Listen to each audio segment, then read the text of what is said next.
Muchas gracias, Fray Marco. Una alegría estar acá con ustedes, tanta gente conocida, tantos rostros que son del mundo de la Mariología. Para mí es la primera vez acá en este lugar y me alegro de poder compartir con ustedes. Creo que vamos a tener perspectivas distintas, espero que complementarias, porque es una pregunta muy amplia y en ese sentido me alegro también de poder representar a mi país, aunque voy a hablar en español por un tema de traducción y todo, pero me alegro de que, por ejemplo, el Santuario de Aparecida esté acá representado por el padre Catalfo, el rector, también por el padre Ferdinando de la Academia Marial de Aparecida, y me alegro que podamos compartir juntos este momento. El tema, entonces, que me dieron fue este, y yo lo resumí de otra manera. Dije, María en el corazón del pueblo, y si yo tuviera que decir en pocas palabras, yo usaría estas expresiones: madre y educadora, modelo y intercesora. No voy a ser tan sistemático al presentar eso, pero de todas maneras me parece que se entiende. Hablar del papel de la Virgen María no es un tema accesorio, como ya vimos. Como bien señaló el concilio, ella está relacionada al misterio de Cristo y la Iglesia, como también lo presentó tan bellamente el padre, el Fray Stefano, ahora al inicio. Bueno, el tema, la vida, María en la vida de la Iglesia, tiene que ver con su maternidad espiritual, que obviamente está relacionada y tiene su base dogmática, teológica en la maternidad divina, ¿no? Y por eso María tiene un rol de maternidad espiritual sobre la humanidad, una misión que la Iglesia ha ido descubriendo y profundizando a lo largo de los siglos. Brevemente, como piezas de un mosaico, quería tocar 4 temas. No son totalmente relacionados así en un orden lógico, y creo que se van a sumar también a los temas que mis compañeros acá lo van a presentar. La dimensión mariana de la vida cristiana, que es algo evidente, que también ya fue mencionado. Los fundamentos patrísticos de la relación María-Iglesia, porque cuando se pregunta, bueno, ¿cuál es el papel de la Virgen en la vida de la Iglesia? Este es el punto que tocamos. Después, hablar de la importancia de que para llegar a esa actitud mariana hay que partir de un vínculo de amor a María.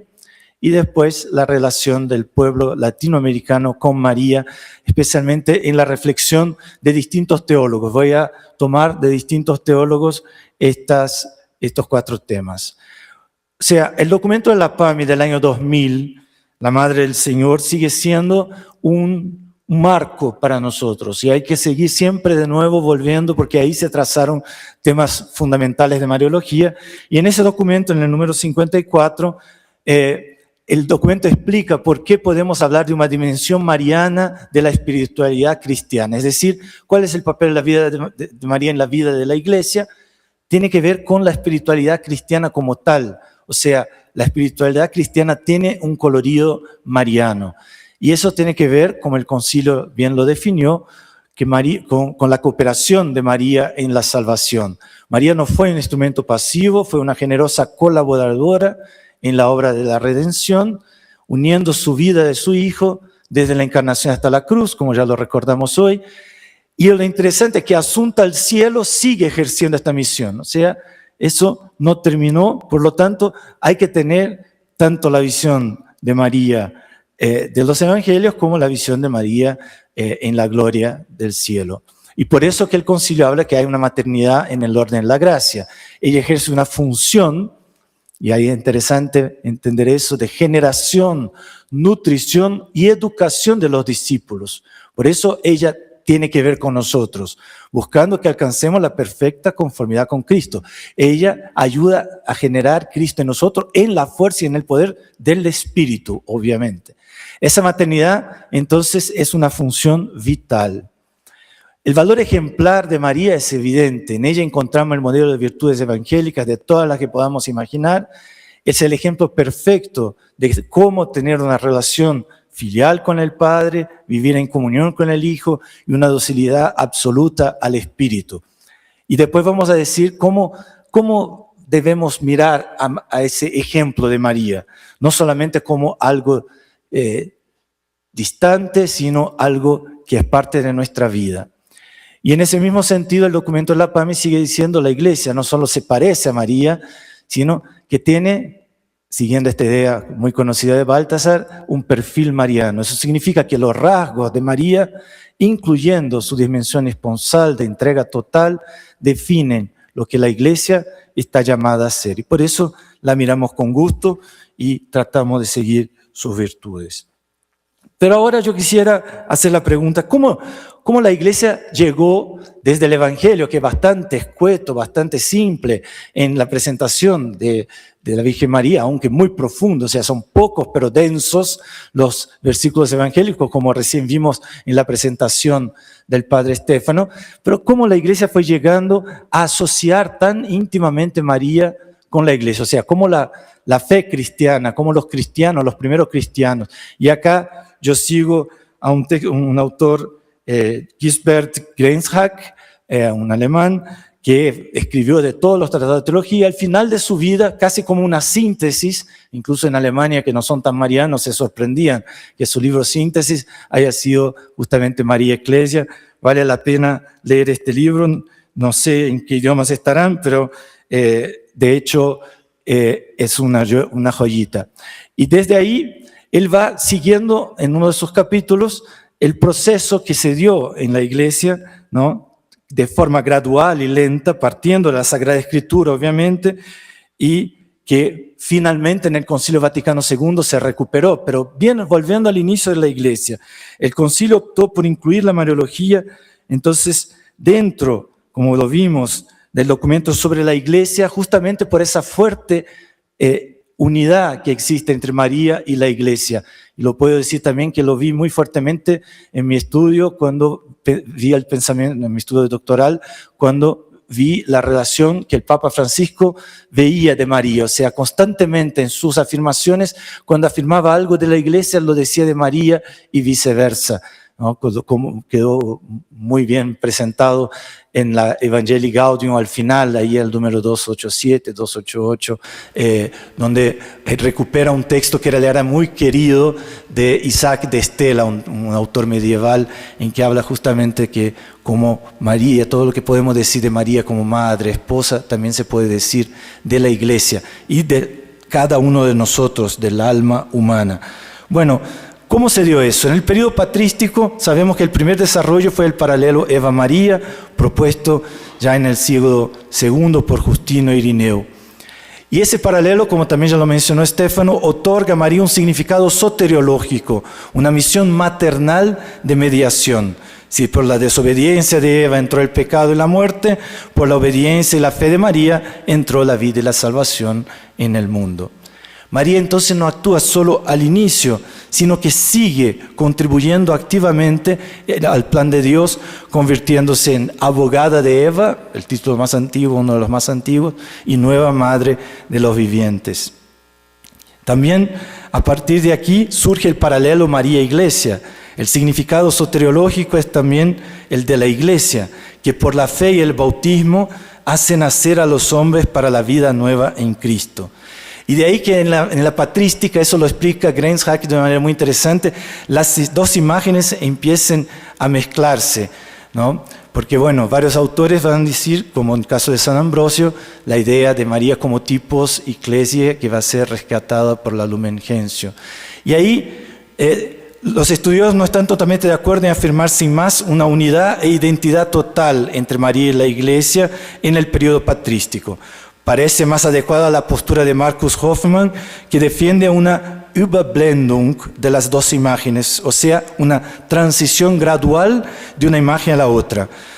María, Iglesia. O sea, entre los padres orientales predomina una estricta identificación, donde María, en algunos textos, simplemente es la Iglesia en su sentido más profundo, una especie de símbolo real del misterio eclesial. Entre los padres occidentales, Ambrosio, Agustín, mantienen la relación pero con mayor diferenciación. Para Ambrosio, María es el ideal y la Iglesia su reflejo. Agustín aclara que aunque son semejantes, María es un miembro, el más eminente, de la Iglesia, la cual la Iglesia es la realidad más amplia. Y así, cosa que ya quizás conocemos, pero es interesante entender cómo se puede teológicamente leer esta identidad entre María y la Iglesia. La teología sistemática explica esta relación a través del concepto de personalidad corporativa. María es una persona única que a la vez es la iglesia en persona, como afirmó Ratzinger. María es, en el momento de su sí, Israel en persona, la iglesia en persona y como persona. Mientras que la imagen del cuerpo de Cristo subraya la unidad de la iglesia con su cabeza, María representa la diferencia esponsal frente a Cristo. Él es la criatura colmada del Espíritu en quien se ve lo máximo que Dios puede obrar en un ser humano. En su sí, María realiza el desponsorio de la humanidad con Dios, un acto personal que vale por todos y que la Iglesia, debido al pecado de sus miembros, no siempre logra alcanzar con la misma plenitud. La tercera pieza en el mosaico, del vínculo de amor a la actitud mariana. Acá sigo al padre Kentenich, fundador de Schoenstatt, pero también a Stefano de Fioris, que asume, que tiene una idea parecida, ¿no? Sin conocer obviamente al padre Kentenich. Acá un punto crucial para la pastoral mariana, cuando se habla de la vida de relación entre María y la Iglesia, la pastoral mariana contemporánea, un punto crucial que también se encuentra en De Fioris, es que la ejemplaridad de María no puede ser un imperativo categórico o un moralismo frío. Para que María realmente influya en la vida, es necesaria la primacía del vínculo de amor. Sin amor, la imitación es un imperativo categórico vacío. De hecho, en Puebla, la maternidad de María es focalizada en su carisma de educadora de la fe y pedagoga del Evangelio. Número 290, por ejemplo. La Mariología de Puebla marcó un hito al presentar a María primero como madre, justamente por la influencia latinoamericana, o sea, es un documento latinoamericano, y luego como modelo. Este cambio de acento es pedagógico. Si no hay un vínculo de hijo cargado de afecto, el intento de imitar sus virtudes se vuelve una carga externa. Lo mismo también con la relación con Cristo, obviamente. Veamos lo que dice Stefano de Fioris cuando analiza el tema de la piedad popular en María en la teología contemporánea. Dice, la intuición central del pueblo, estamos hablando del pueblo de Dios, del pueblo sencillo que va a los santuarios, sobre María es sin duda la de haberla percibido en la fe como una persona viva, glorificada, dotada de poder y de bondad maternal, y por tanto capaz de intervenir en las vicisitudes humanas. Una piedad mariana puramente tipológica no tiene valor formativo, es una ilusión de pastoral. No basta decir, la Virgen es ejemplo de fidelidad a la palabra, de resedumbre, de dolor, etc. Por eso tenemos que imitarla. Si no se cultiva la vinculación, el cariño, el apego sano a la persona de María, la exigencia de imitación a un prototipo es un puro imperativo categórico. O sea, es interesante ver que realmente por un lado nuestro pueblo ama a María y no tenemos que sacar este amor de ninguna manera, ¿no? Porque a veces nos incomoda, como ya lo vamos a volver a decir. Pero ¿cómo se da eso de que María está tan íntimamente, cómo ella forma Cristo en nosotros? Esta perspectiva es propia del pensamiento del padre Kentenich, de la vinculación a María, a la actitud mariana, pero hay una frase de Pío X que lo inspira, una frase que dice, y que es muy poco conocida. Pío X hablaba de alcanzar por María un conocimiento vital de Cristo, y acá la palabra vital es importante. Esa afirmación de alguna manera nos ayuda a entender que María tiene la capacidad de hacer que el hombre supere el conocimiento meramente racional de Jesús. Ella tuvo y proporciona a quienes la aman y la siguen un conocimiento que es vida y fecundidad existencial. En ese sentido, podemos decir que María es madre educadora que realiza este encargo siendo modelo, intercesora, educadora de la vitalidad que proviene del Espíritu y que moviliza pedagógicamente la totalidad del ser. De esta forma, Kentenich llega a interpretar el ahí tienes a tu madre, de la cruz como ahí tienes a tu educadora. O sea, María no es solo la que protege, sino también la que educa, la que de alguna manera forma a Cristo en nosotros, que también nos educa en las actitudes marianas. Este es su propio carisma maternal para bautizar las fibras más íntimas de la persona y mover las conciencias. Eso de mover la conciencia, yo quiero contar muy brevemente porque el reloj corre, una historia que contó el Papa Francisco en una de las entrevistas que hice a él, como mi tema fue su relación con la Virgen, le hice 2 entrevistas. En una de ellas, en varios momentos él cuenta historias, como ya conocíamos al Papa Francisco. Y en una que me suelo contar muchas veces, hace algún tiempo conté también en el Santuario de Aparecida, él dice que le impresionaba mucho en las peregrinaciones a Luján, que va 1 millón de jóvenes todos los años, le impresionaba cuando confesaba, pasaba la noche confesando. Pero una vez observó, en algún momento se cayó en la cuenta, que las confesiones de un lado y del otro lado de la iglesia eran distintas. Y ahí se comienza a preguntar por qué. Y él dice, la gente entraba por el lado derecho, veía a la Virgen y salía por el lado izquierdo. Cuando yo confesaba al lado derecho de la iglesia, venían confesiones normales, estas que uno escucha normalmente en las parroquias. Cuando confesaba del lado izquierdo de la iglesia, venían los peces gordos, las ballenas, decía. Eran confesiones de toda una vida, 30 años, 40 años. Y comenzó a preguntarse por qué. Y se dio cuenta, ¿no? Y entonces preguntaba a la gente, ¿no? Se dio cuenta que porque pasaban a ver a la Virgen. Y cuando sus miradas se encontraban con la mirada de la Virgen, incluso él preguntaba, ¿no? Con su acento argentino, ¿y la viste? ¿No? Y la gente se emocionaba de nuevo, ¿no? Porque obviamente no habían tenido una aparición, pero se encontraron con esta mirada. Pero esta mirada movió sus conciencias a punto de que fueron a la confesión. O sea, la mirada de la madre que acompaña al hijo en sus dolores, en sus penas y que mueve sus conciencias hacia la conversión. Por eso María Educadora tiene el carisma materno de mediación, educándonos para un conocimiento vital de Cristo. Eso se da de una manera no reflexiva, vital. Nos conoce amar más a Dios vivo y a los hermanos.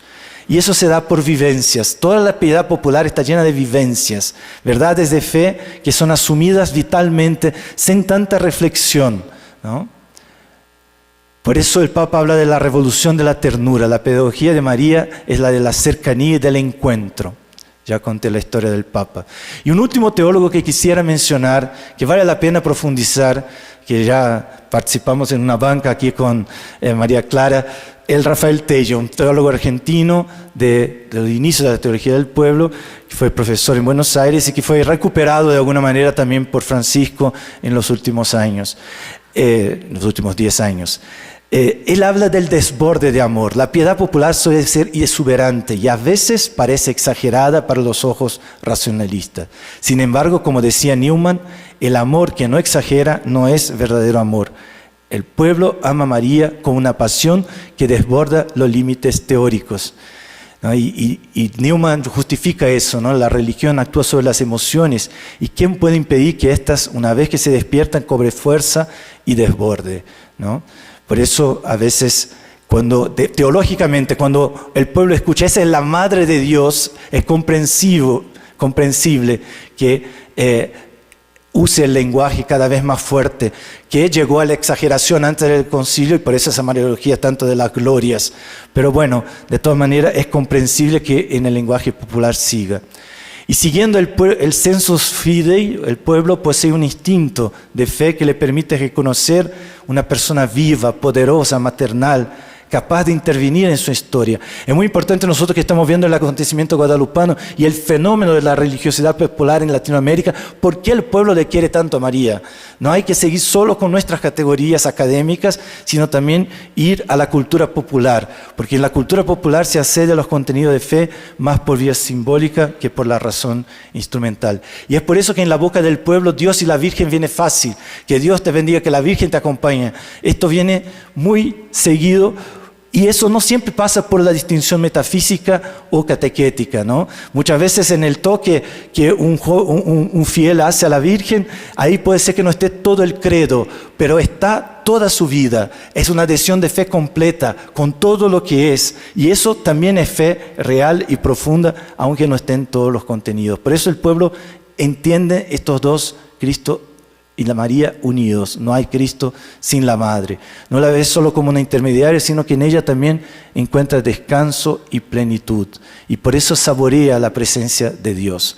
No voy a leer este texto, pero de todas maneras quisiera concluir. María es la Madre en el corazón del pueblo. En el silencio del origen, un fiat se hace carne y la Virgen, siendo escala, se vuelve perfil de la Iglesia, donde el Espíritu teje con hilos de gracia y de sangre una dimensión de madre que a todo cristiano abraza. Ella es la nueva Eva que desata los nudos antiguos, el tipo perfecto donde el pueblo de Dios se contempla. No es solo un modelo lejano de fríos vertigios, es la Iglesia en persona que en el amor se revela. No busquemos imitarla por ley o mandato externo, dejemos que el vínculo de hijo transforme nuestra actitud, pues solo el amor nos lleva al conocimiento vital de Cristo. Y en los labios del pobre, donde Dios y la Virgen son uno, se abraza el misterio con un fuego que no sabe de exceso, pues en el corazón del pueblo no hay rincón inoportuno donde la Madre no selle de Dios su beso fecundo, porque en el corazón de la fe no habita una idea sombría, sino el encuentro con Cristo y la presencia de María. Gracias por la atención de ustedes.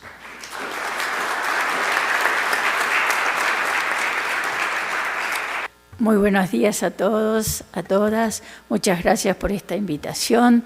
Realmente es algo muy importante para mi vida y para mi amor hacia María, que como decía el padre Alexandre, sin ese primer fuego de amor hacia María es imposible dedicarnos a la Mariología y dedicarnos también a la vida de la Iglesia y a la vida de Jesucristo, al misterio de Jesucristo. Por eso, antes de comenzar, quisiera que nos pusiésemos como Juan Diego en el pliegue del manto de Nuestra Señora de Guadalupe, y que ella acoja a todos nosotros, acoja al pueblo de México, a nuestros pueblos latinoamericanos y a toda nuestra querida Iglesia. Como ustedes ven, el tema, cuál es el papel de la Virgen María en la Iglesia, me ha entusiasmado porque siempre se nos pregunta cuál es el papel de la mujer en la Iglesia en los últimos tiempos.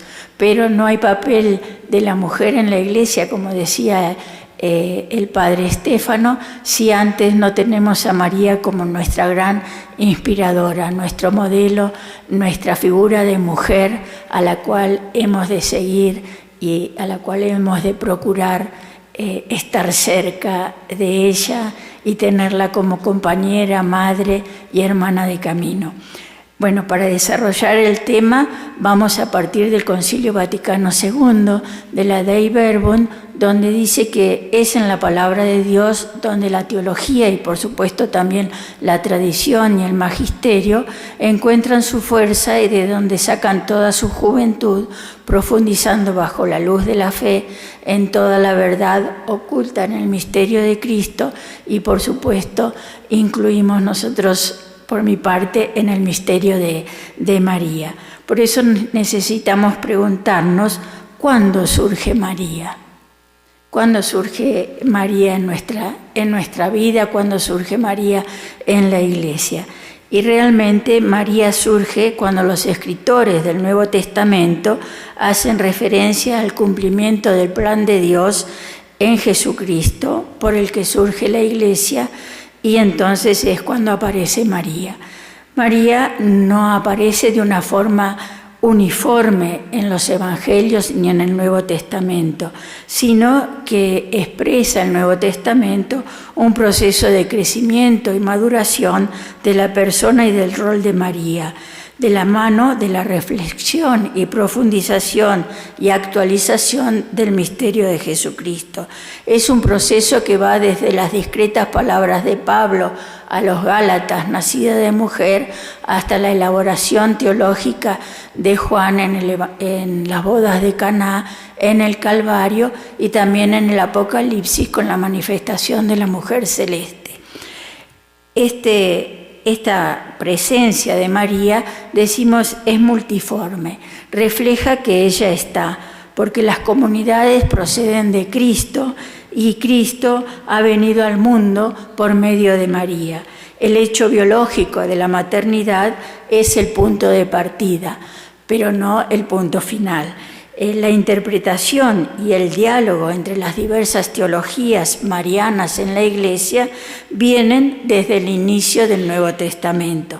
Podemos ver que existen tradiciones distintas que no se unifican ni se imponen, se mantienen en su diversidad y respeto porque están al servicio del reino. Lo que sí nosotros podemos decir con seguridad, que lo que nosotros afirmamos es que con toda certeza, desde el principio, María forma parte de lo nuclear de la buena noticia.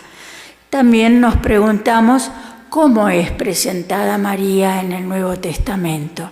Y María es presentada de acuerdo a las primeras comunidades en el Nuevo Testamento, como Madre de Jesús o Madre. La encontramos 25 veces así llamada en el Nuevo Testamento, incluyendo el libro de los Hechos, además de los 4 evangelios. Y también es presentada como la Madre del discípulo amado en el capítulo 19 de Juan. Por esto nosotros vamos a partir del Nuevo Testamento, del texto de Juan 19, versículos 25 y 27, y del libro de los Hechos de los Apóstoles. Y del libro de los Hechos de los Apóstoles. También vamos a tratar de retomar la tradición y el magisterio de la Iglesia, aunque el padre Alexandre ya lo ha hecho muy bien, así que lo haremos de una manera muy sintética para llegar a unas consideraciones finales. En cuanto al Nuevo Testamento, podemos observar cómo la Madre de Jesús ya aparece en la primera comunidad cristiana. Existe una inspiración mariana como Madre de los creyentes, Madre de los discípulos y discípulas de su Hijo, como Madre de la Iglesia. En el Evangelio de Juan, capítulo 19, encontramos las palabras principales de Jesús antes de morir. Mujer, ahí tienes a tu hijo, y dice al discípulo, ahí tienes a tu madre. Estas palabras reafirman la confirmación de la promesa hecha en Génesis, capítulo 3, versículo 15, de la mujer que aplastará la cabeza de la serpiente, que aplastará la cabeza del mal, lo cual se ve realizado en la expresión mujer de Juan 19, versículo 26, y también en las bodas de Caná. Vemos cómo María es presentada como mujer y será presentada como madre. Juan, en el versículo 19 de este capítulo, nos dirá, ya todo está cumplido. Y nos preguntamos, ¿qué es lo que está cumplido? Lo que está cumplido es la maternidad de María respecto a nosotros, lo cual forma parte del plan divino. También encontramos esta expresión que va de mujer a madre en el Apocalipsis, en el capítulo 12. En el versículo 1 se nos dirá que María, que la mujer celeste, es presentada como mujer. En el versículo 5 será llamada la madre del Mesías y en el versículo 17 la madre del resto de sus hijos. Encontramos que al pie de la cruz María está junto a otras mujeres y el discípulo. Esas mujeres son, como sabemos, María la madre de Jesús, su hermana, María de Cleofás, María Magdalena y el discípulo. Es decir, ya tenemos 5 personas al pie de la cruz formando comunidad. La expresión clara de la formación de esta comunidad la encontramos en que y el discípulo la acogió en su casa. La casa, que es el lugar de reposo y de descanso, es el lugar del abrazo y el servicio, de la intimidad y el acompañamiento, de la familiaridad, del perdón y la reconciliación, de partir el pan y compartirlo. Es el lugar donde compartimos nuestros afectos, las pérdidas, los reencuentros, las vivencias, que también se refería el padre Alexandre. El discípulo la recibió en su casa, es decir, la acogió, la recibió en la fe. El discípulo acoge a Jesús, a su palabra y a su madre. Con estas palabras, en el versículo 27, se da inicio a la actividad comunitaria. María le ha de enseñar al discípulo lo que es ser su hijo. También nos decía, como el documento de Puebla nos la presenta como madre y educadora. Jesús la presenta así, como madre y maestra, aquella que ha escuchado la palabra de Dios y la ha puesto en práctica, condición de todo discípulo y discípula. Al discípulo le corresponde recibirla y estar con ella en la intimidad de su casa, en su comunidad, compartir su fe, compartir los recuerdos y las vivencias que tienen de Jesús. María, las mujeres y el discípulo son la expresión de la nueva comunidad, del valor que tiene en esa comunidad el ser discípulo o discípula y la presencia de María como madre en medio de ella.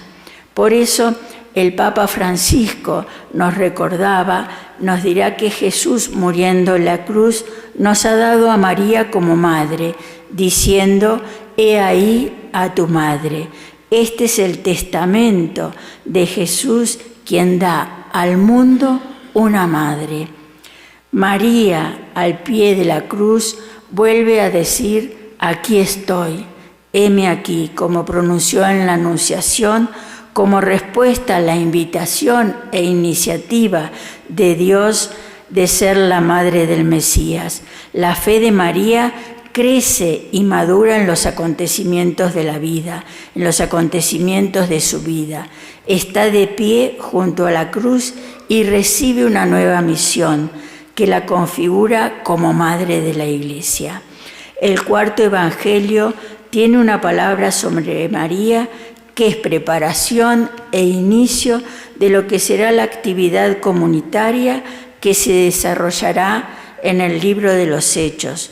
Por eso también en el versículo 28 de Juan nos dirá: después de esto, y nos preguntamos, ¿y después de esto qué es?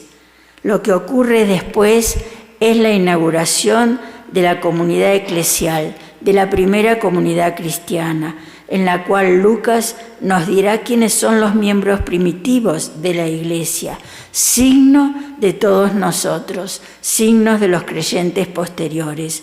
Ellos son los 11 y todos los demás, un grupo grande de unas 120 personas, un grupo mixto de varones y mujeres, María y los parientes de Jesús. Lucas destaca a los 11 en el versículo 2, serán llamados como los apóstoles. Destaca también a las mujeres, a María como la madre de Jesús y sus hermanos. Tal vez nos causa sorpresa la presencia de los hermanos en Pentecostés. Ya el Evangelio de Marcos nos había anunciado la presencia de hermanos y hermanas de Jesús, los parientes, y en el capítulo 6 Marcos los llamará con su nombre propio: Santiago, José, Judas y Simón. Ellos pertenecen a la vieja familia del Señor, ofrecen el testimonio de la humanidad de Jesús, de su familia en Nazaret de Galilea. Respecto a los apóstoles, habrá un cambio significativo. Lucas sustituye el orden natural de los hermanos por el orden de liderazgo en la primera iglesia. Serán llamados Pedro y Juan, Santiago y Andrés. Por el momento, Lucas no manifiesta divergencia a nivel teológico ni pastoral, sino que nos dirá que estos grupos perseveraban en la oración con un mismo espíritu. Las mujeres y María están en el centro de estos dos grupos bien diferenciados, las dos familias de Jesús, la mesiánica y la biológica o natural. Son intermediarias de dos grupos que pretenden la sucesión de Jesús en la iglesia de Jerusalén. Son testigos de esa doble vinculación, también de la distancia que existe entre una y otra. Estas mujeres son aquellas que han servido a Jesús y le han seguido desde Galilea. Le han visto morir. Son testigos de su entierro y testifican el misterio de la tumba vacía. Fueron las primeras en comprender la fe en la resurrección, que junto a la irrupción del Espíritu Santo son el fundamento de la Iglesia. Este grupo de discípulas forma una línea de continuidad que va desde Galilea hasta la sala superior del piso superior en Pentecostés. ¿Y qué papel juega María en la escena? María se encuentra en ambiente de duelo, en ambiente de espera y oración. Hay una gran claridad. Se trata de María, la Madre de Jesús, como cristiana bien individualizada, abierta a los diversos grupos. María está dentro y formando comunidad con todo el grupo. No se la ve unida a un solo grupo, con los parientes ni con los 11, tampoco dentro del grupo de las mujeres, aunque esté cercana a ella. El disyuntivo Kai separa a María de los diferentes grupos que integran la escena y la convierten en alguien intencionalmente diferenciado. Da pie a algunas preguntas, sobre todo qué recuerdos, esperanzas y vivencias compartió con la comunidad. María es la compañera de camino, la discípula, la hermana, la madre entre los creyentes. Ella está presente. Su presencia como madre es imprescindible. Continúa la obra que el Espíritu de Dios realizó en ella desde la encarnación del Hijo de Dios. Tiene todavía un camino por recorrer, el camino de la comunidad de Jesús, el camino de la Iglesia, que le ofrece la posibilidad de acrecentarse como madre, como hermana, como discípula. Ella pertenece a esa comunidad y contribuye al nacimiento inaugural de la Iglesia. Sin su presencia en la primera comunidad, se hubiera perdido un elemento fundante de la historia y plenitud de Cristo. Nos encontramos con los testigos principales de la historia evangélica y la historia eclesiástica, y hay una continuidad entre ambas. Todos aparecerán llenos del Espíritu Santo, animados para hablar con más fuerza que nunca. María está con todos ellos, los miembros eclesiales. Es una mujer eclesial, una mujer comunitaria. Esos miembros eclesiales son cimientos de las futuras comunidades de creyentes.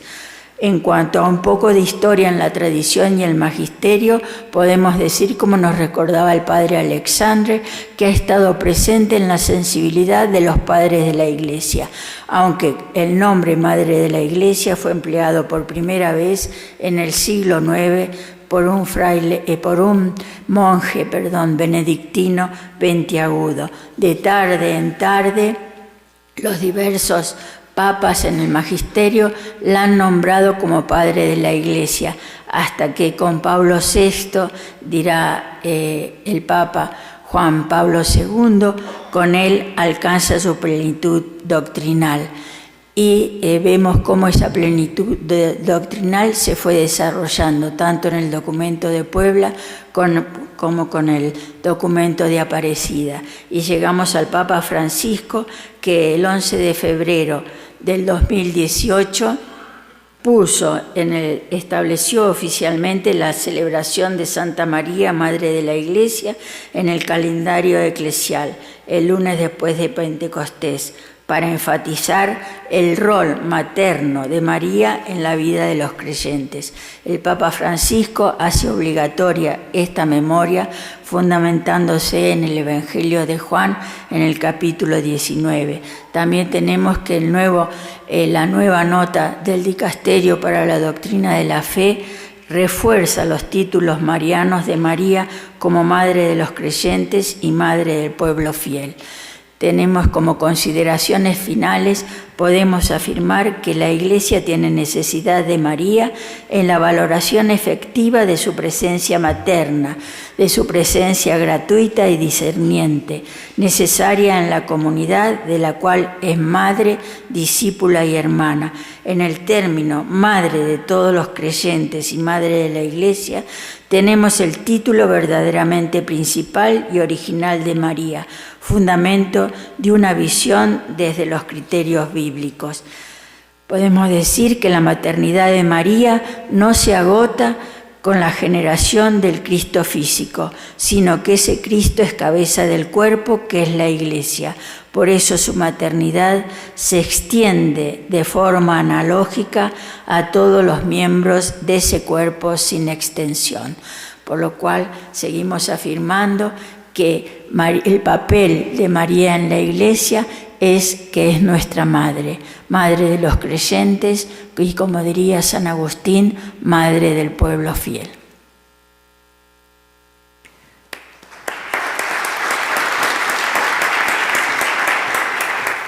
Muy buena tarde a todos. Gracias por la invitación que me han hecho. Este panel, ¿cuál es el papel de la Virgen María en la vida de la Iglesia?, es muy interesante por su amplitud. Quise condensar esta intervención hablando de la Virgen María, Nuestra Señora de Guadalupe, conciencia escatológica maternal de la Iglesia latinoamericana. Pongo el acento sobre la conciencia humana. La conciencia que Jesús tenía de sí mismo y de su misión está profundamente enlazada a la conciencia que la Iglesia desde su comienzo tenía de Jesús. Y allí la importancia de los testigos presenciales del misterio de la Encarnación y de la Iglesia naciente como María, la mujer, los familiares de Jesús, los apóstoles, cooperadores de la obra de la redención de Cristo, que han promovido la tradición y el magisterio en su íter histórico. Este tema, tomado por la Comisión Teológica Internacional, la conciencia que Jesús tenía de sí mismo y de su misión. 4 proposiciones con comentario del año 1985. El Catecismo de la Iglesia Católica nos recuerda que la conciencia es una ley de nuestro espíritu, pero que va más allá de él, nos da órdenes, significa responsabilidad y deber, temor y esperanza. La conciencia es la mensajera del que tanto en el mundo de la naturaleza como en el de la gracia, a través de un velo nos habla, nos instruye y nos gobierna. La conciencia es el primero de todos los vicarios de Cristo, tomado de la carta al duque de Norfolk de San Juan Enrique Newman. Y en la Iglesia, ¿cuál fe es y será el papel de la Virgen María en la vida de la Iglesia y de su aporte consciente, libre y voluntario, de su ser discípula misionera, testigo veraz y promotor maternal del Evangelio?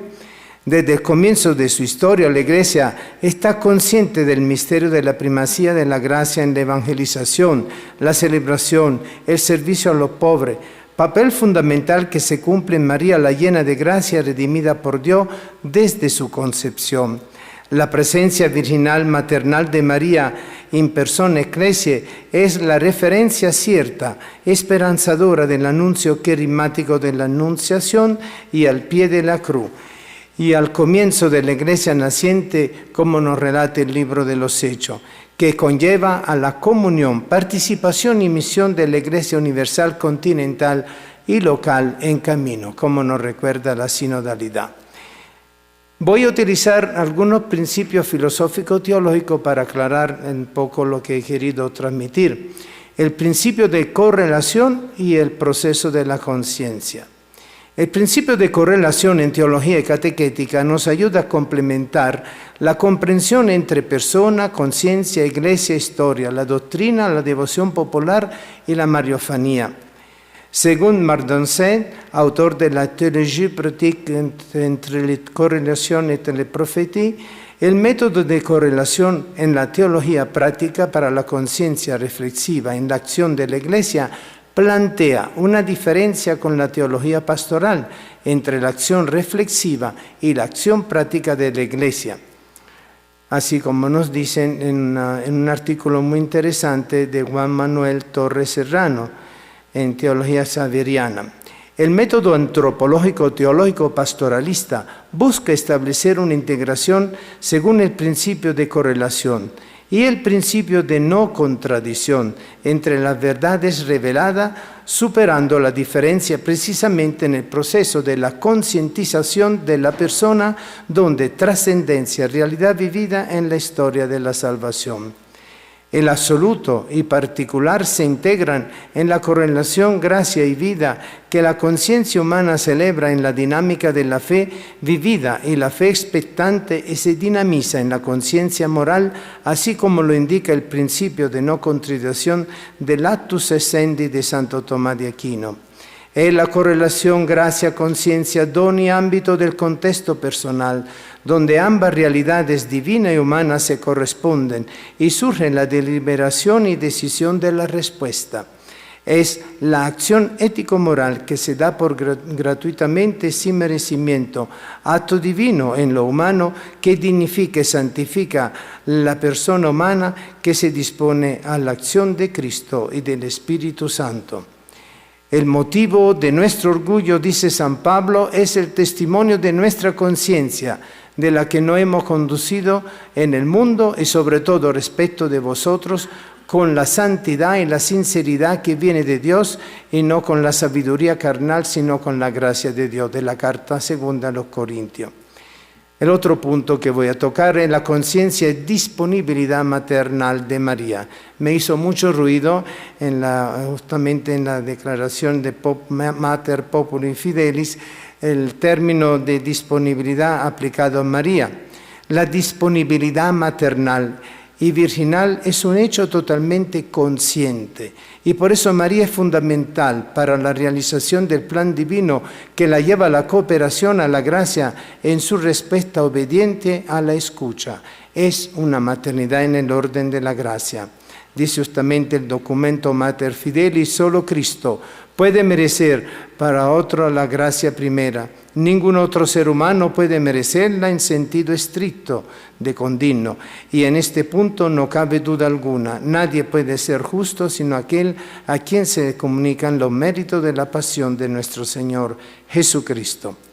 Su presencia escatológica maternal es cuerpo y alma glorificado, predispone, dispone y propone un corazón consciente de la gracia salvadora de Cristo, que nos mereció con su muerte redentora, porque es Él que nos obtiene la vida eterna, la victoria sobre la muerte, el pecado y el demonio.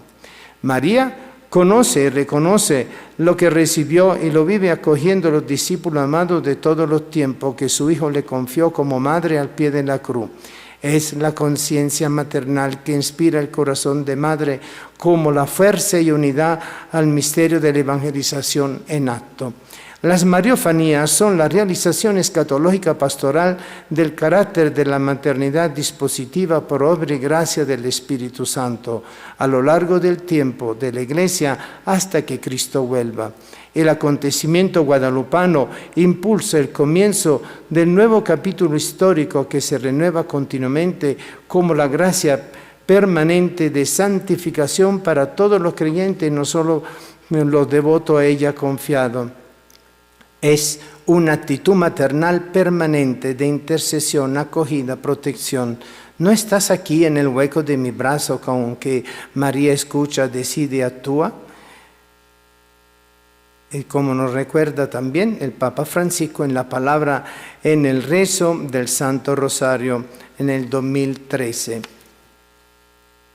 La presencia maternal consciente de María se hace como dispositiva y disponible e implica su ser, actuar y estar. No estoy yo aquí que soy tu madre. Prolongación actuante por su carácter de intercesión y protección maternal que nos ayuda a reconocer a Cristo su Hijo e Hijo del Padre, por quien se vive. mensaje que expresa la gracia de la aparición guadalupana, despierta el corazón filial y fraternal y lo hace sensible y confiado donde somos hijos en el Hijo, presente sacramentalmente en la Iglesia y en su miembro. Es la gracia primera que antecede y realiza, acompaña y perfecciona la fe, la esperanza y la caridad. La preparación del hombre para acoger la gracia es ya una obra de la gracia. Esto es necesario para suscitar y sostener nuestra colaboración a la justificación mediante la fe, a la santificación mediante la caridad. Dios completa en nosotros lo que Él mismo comenzó, porque Él, por su acción, comienza haciendo que nosotros queramos y termina cooperando con nuestra voluntad ya convertida, como nos recuerda San Agustín de Gracia et Libero Arbitrio. Por esto María libremente coopera y acoge la libre iniciativa de Dios en su ser y la incorpora a su conciencia como don del Espíritu Santo. Es la gracia que nos justifica y nos santifica, igual que María, primera iglesia. Otro punto, la conciencia escatológica de María en la iglesia latinoamericana. La iglesia encuentra en María, por ver en ella la promesa cumplida, un motivo también de veneración y alabanza.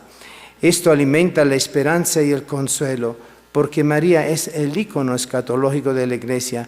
Viendo a María, vemos el futuro glorioso de la iglesia, de todos nosotros como iglesia de Cristo. Esta realidad y presencia mariana también es la más poderosa motivación para participar plenamente en la liturgia, dado que se cumple en el presente lo que Cristo realizó en el pasado, pero que se construye y se sigue realizando en el futuro ya desde ahora en este presente. María es para la Iglesia este estímulo vivo y permanente por su participación en el misterio de Cristo, desde su encarnación hasta su muerte y resurrección y hasta la venida del Espíritu. Ella está presente a la acción del Espíritu que va realizando la redención en la Iglesia y hace entrar en el eterno presente del amor de Dios a todos. Donde hay celebración litúrgica, allí está María participando y animando a los cristianos.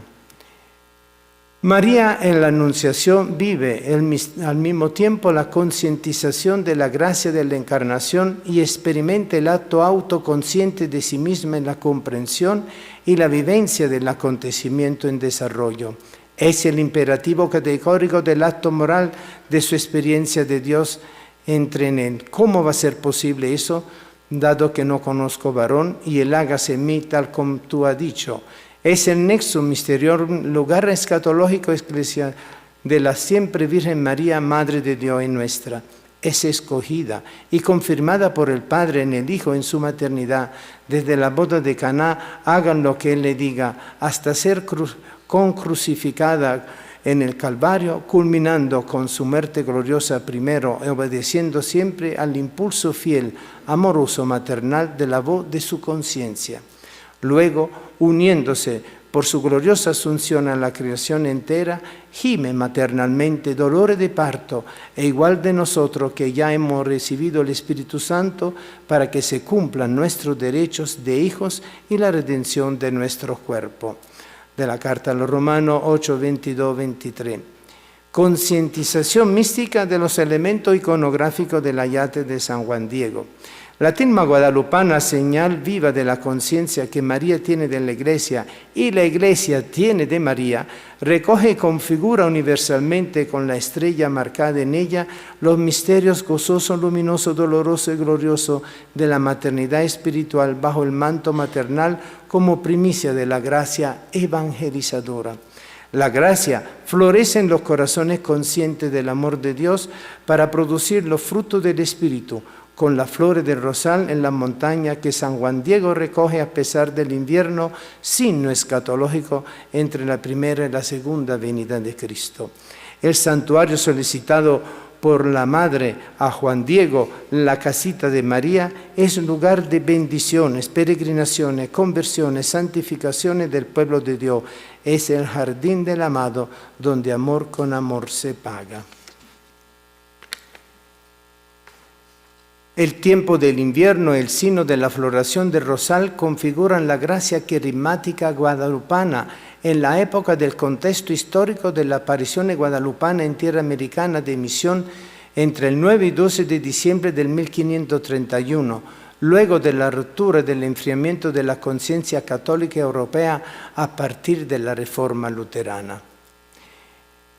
Por lo general se considera que la Reforma protestante empezó el 31 de octubre del 1517 con la publicación de las 95 tesis escritas por Lutero. Lutero fue excomulgado en el 1521 por el Papa León X. Es la respuesta del Espíritu que alimenta, sostiene y provee la gracia edificante para el pueblo de Dios que necesita.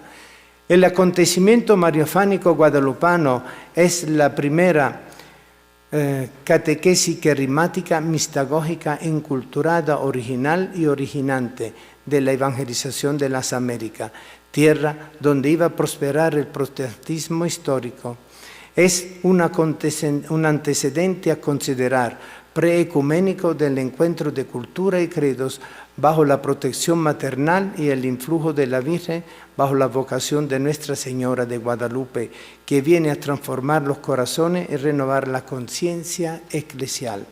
Por último, es necesario recalcar el testimonio pascual de San Juan Diego, testigo humilde y sencillo, consciente del mandato recibido y de su condición, hoja pequeña soy, que lo ubica en el paradigma guadalupano y en el lugar preciso que le corresponde como miembro de un pueblo mariano santo y dispuesto. El Nican Mopuja presenta el mensaje del acontecimiento guadalupano, es la expresión maternal directa de este desarrollo de la conciencia eclesial que une, porque el motor del crecimiento es el amor divino, es el Espíritu Santo, experimentan la presencia amorosa de Cristo, como nos recuerda el cardenal Lozano Barragán.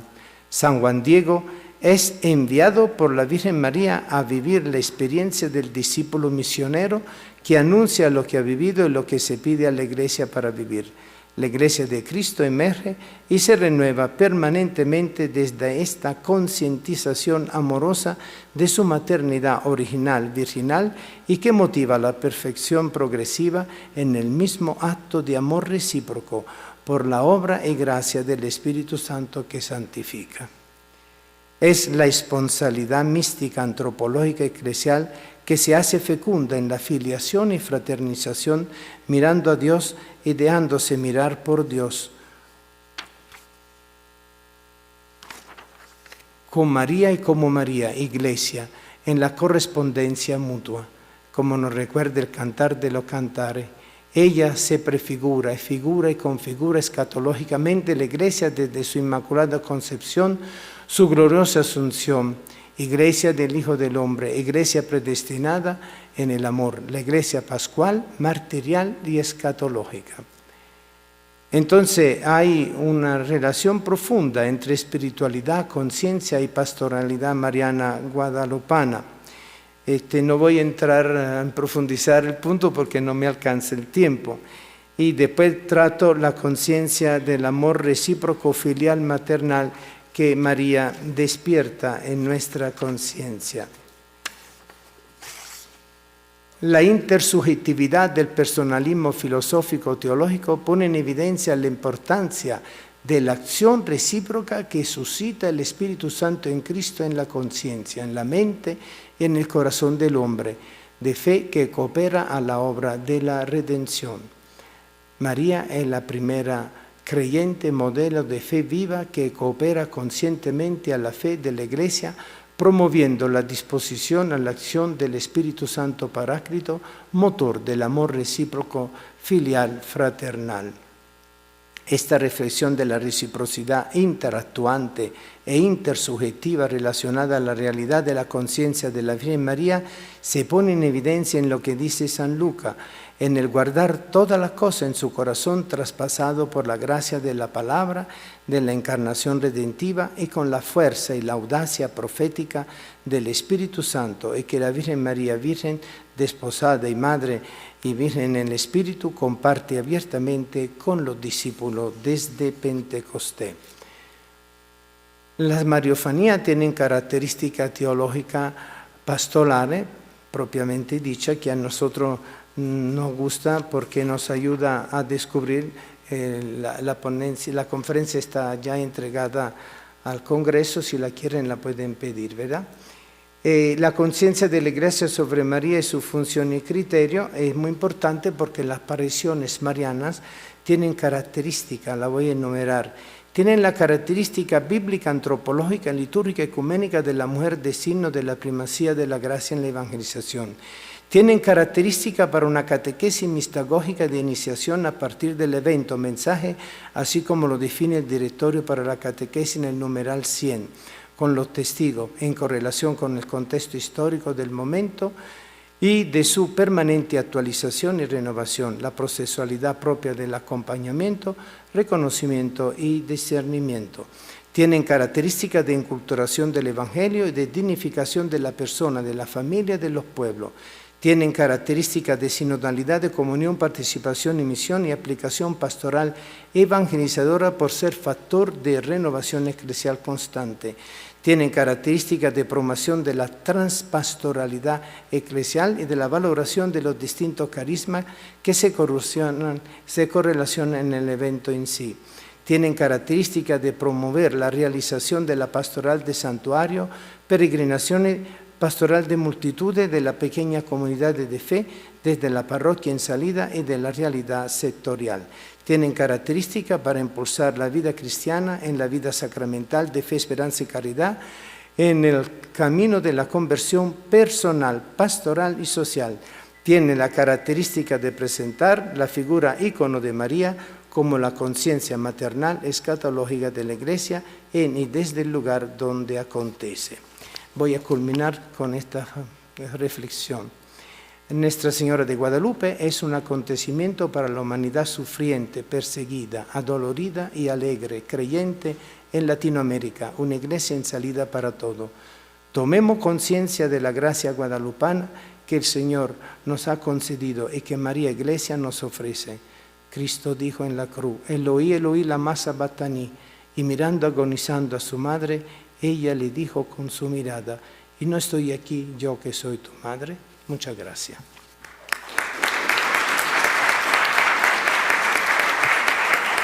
Gracias, Padre Antonio, por esta participación. Gracias a nuestros 3 panelistas, dignos representantes de la zona geográfica del Cono Sur, cada quien con su perspectiva en el tema. Gracias, Padre. Hugo Avendaño, rector de la Universidad Intercontinental. Estoy conmovido por la sencillez con que han planteado estos temas. Hago referencia, soy laico, hago referencia a la piedad popular, a la cual considero tierra sagrada en donde hay una semilla que bien cuidada puede convertirse en una fe madura. Pero igual que el Evangelio, si no se cuida esa semilla puede ser secada y atacada por la hierba mala. Y después hago referencia con San Juan Diego, pues un laico que seguramente se parecía mucho a las miles de personas que hoy van, por ejemplo, a la Basílica de Guadalupe.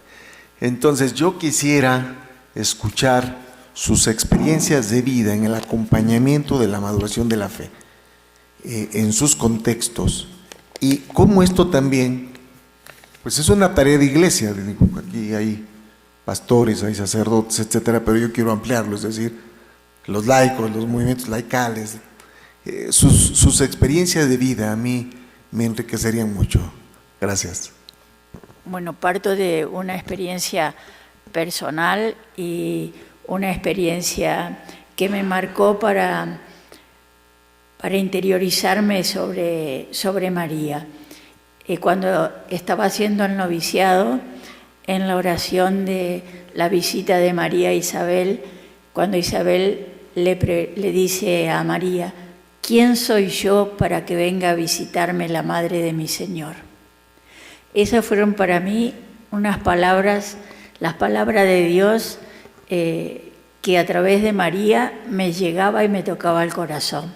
También mi nombre, yo me llamo Clara María, creo que tengo que ser claramente María.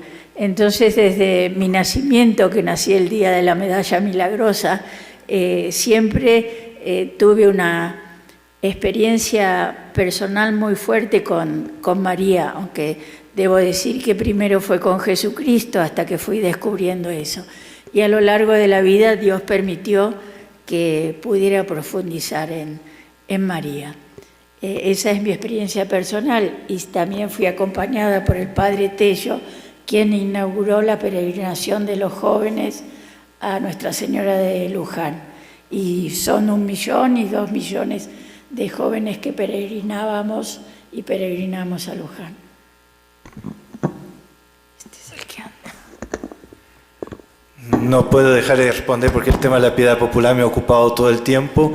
La verdad es que es un gran desafío eso que usted dice, o sea, es un potencial enorme, un potencial evangelizador, como dice el Papa Francisco y tantos, ¿no?, papas ya desde Pablo VI, que es el primer que menciona ese tema de la piedad popular en el Evangelio Nunciandi justamente. Y creo que el esfuerzo es tratar, incluso Francisco casi nunca usa la palabra purificar, él dice acompañar los procesos de piedad popular, ¿no?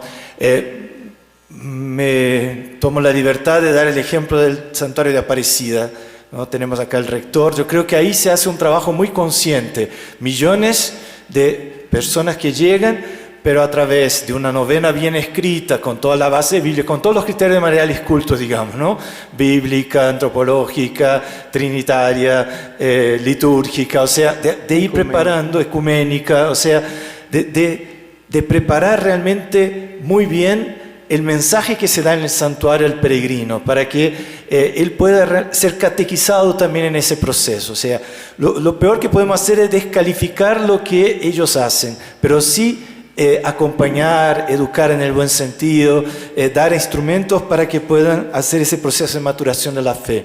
Y bueno, desde la experiencia también de nuestro movimiento, movimiento de Shanto, un movimiento que surge en torno a santuarios, son más de 200 santuarios de la Virgen en todo el mundo, y bueno, y las personas ahí son invitadas a un proceso de crecimiento en la fe, o sea, no solamente a sentirse acogidos dentro de una capillita y bueno, y simplemente yo y Dios, sino llevar a un proceso de conversión personal y comunitaria que lleve a un compromiso con la transformación de la sociedad.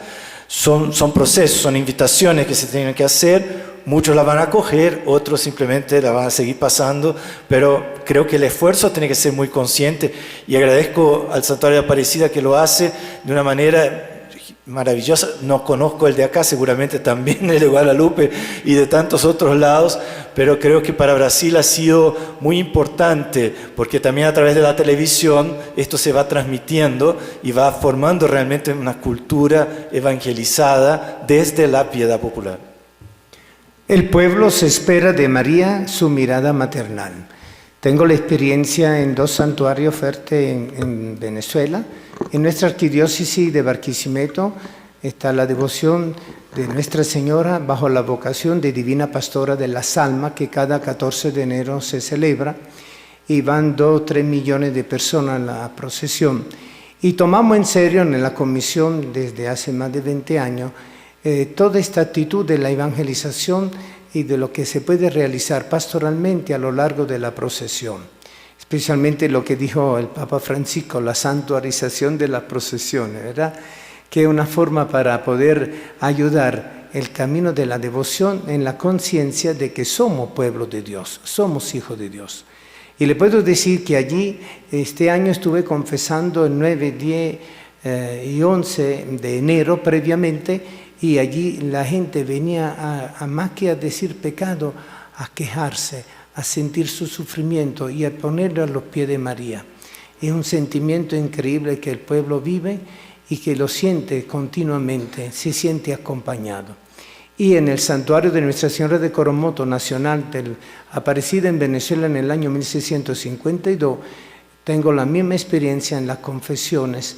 Personas que nunca se habían confesado desde su primera comunión y que llegan con el deseo de confesarse, vienen con el deseo de reconciliarse con Dios, inspirado por la presencia maternal de María, Nuestra Señora de Coromoto. Es lo que puedo decir. En mi experiencia personal, bueno, soy huérfano desde los 7 años y conozco la viudez y conozco la orfandad. Y comprendí que Jesús quería que yo compartiera la viudez de su mamá y su orfandad, pero que para nosotros fue un camino que nos ha iluminado espiritualmente y pastoralmente. Muchísimas gracias. Ante la pregunta, ¿cuál es el papel? Disculpen, Dora Tovar, doctora en Teología Dogmática y actualmente directora de la Oficina para el Ministerio Hispano de la Diócesis de Austin, consultora para el Subcomité de Asuntos Hispanos de la Conferencia Episcopal de los Estados Unidos. Respecto al tema que nos ocupa en este panel de cuál es el papel de la Virgen María en la Iglesia, a veces algunos teólogos y personas ven como una dificultad de encontrar la correlación entre la acción maternal de la Virgen María en la Iglesia y la acción del Espíritu Santo, ¿no? Porque, bueno, se dice la Iglesia nace de Pentecostés y al mismo tiempo María es la madre de la Iglesia. En la presentación del Padre Antonio Jesús escuché algunas respuestas de cómo mirar la correlación entre la acción maternal de María y la acción del Espíritu, que es el que nos une a Cristo, ¿verdad? Pero también decimos a Jesús por María. Entonces, mi pregunta va, ¿cómo... ¿qué terminología teológica y pastoral sería conveniente para no poner a María a competir con el Espíritu Santo? No sé si me explico. El Padre Antonio Jesús ya usó expresiones muy interesantes como María promueve la acción del Espíritu Santo, pero quisiera oír más sugerencias. Muchas gracias. ¿Cómo que tengo que ser yo que responda? Sí. Sí. Bien, bueno, la acción del Espíritu es increíble porque muchas veces nosotros no captamos. La intuición es la manera con la cual el Espíritu actúa en nosotros y que se manifiesta después en el don del discernimiento. Eso es una acción que acontece en la conciencia moral de la persona. Muy bien, el presbítero Monseñor Raniero Canta la Mesa dijo en una catequesis al Papa hace años que el Espíritu Santo actuaba en la conciencia de la persona, porque el Espíritu Santo no puede aletear fuera de lo que es el libre arbitrio de la persona y no puede actuar por fuera de la libertad de la persona, sino actúa en sintonía, en reciprocidad. Entonces, ¿cómo el Espíritu Santo prácticamente motiva? Haciéndonos no solo recordar la memoria, sino la vivencia de la presencia maternal de María, que está allí como primacía de la gracia evangelizadora, como gracia de Dios actuante en nosotros. Pero obvio, si la conciencia de la persona está abierta, se abre la puerta del corazón. Pero si la conciencia de nuestro corazón no está abierta, la puerta del corazón no se abre. Y por eso entonces es un misterio. La conversión es un misterio y la acción del Espíritu sigue siendo un misterio creíble, invisiblemente visible y presencial en nosotros.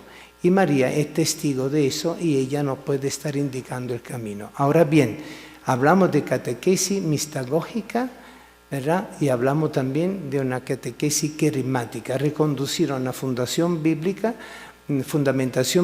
a lo que son los mensajes de la Mariofanía, pero también hacer descubrir cómo esa acción del Espíritu mistagógicamente me está llevando al redescubrimiento de quién soy yo, quién es Dios para mí y qué es la Iglesia para mí. Es una gracia. Y le puedo decir que en el sacramento de la reconciliación, en la dirección espiritual y una acción pastoral adecuada se manifiesta la acción del Espíritu.